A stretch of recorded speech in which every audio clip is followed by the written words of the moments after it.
Moffat was once a fashionable spa.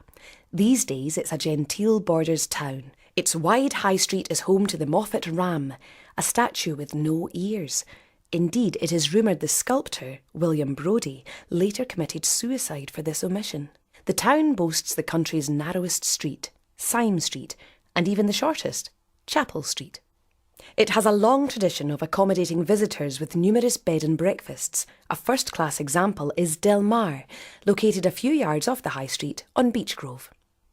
This detached Victorian house overlooks the tennis courts and bowling green, with a separate residence lounge and breakfast room, alongside bedrooms that are all well appointed, bright, spacious and very comfortably furnished. This is a real home from home, also benefiting from ample free parking outside. It's still possible to follow the old road north to Crawford in what must be one of the best and least used routes in the country, running parallel with the railway and motorway much of the time.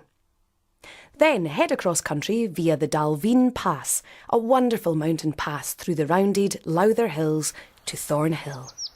A short distance out of the village is Drumlanrig Castle, the Dumfriesshire home of the Duke of Buccleuch, and consists of the castle, gardens, country park and 100,000-acre estate.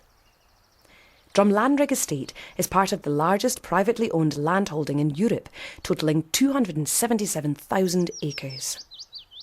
In 2003, the Madonna of Yardwinder by Leonardo da Vinci, valued at £50 million, was stolen from the castle. A few years later, the painting was recovered in a clandestine meeting at a solicitor's office in Glasgow that had been intercepted by the police.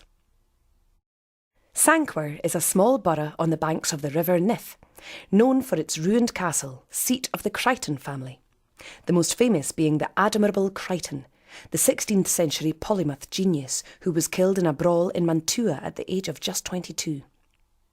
Later in this title we visit another ruined castle, this time on an island on a Perthshire loch, which was his home for much of his childhood. Sanquhar Castle then passed to the first Duke of Queensberry in 1639, who built Drumlanrig, but spent only one night in it, preferring Sanquhar. Accommodation these days can be enjoyed at Blackaddy House Hotel. Blackaddy is set in 2 acres of pretty gardens on the banks of the Nith and dates back to the 16th century, formerly the manse to St Bride's. It is under the ownership of Ian and Jane McAndrew. Ian was the youngest English chef to be awarded Michelin star status and has been winning accolades ever since. He has even written 3 cookery books. The hotel offers 9 comfortable ensuite bedrooms alongside 3 self-catering cottages.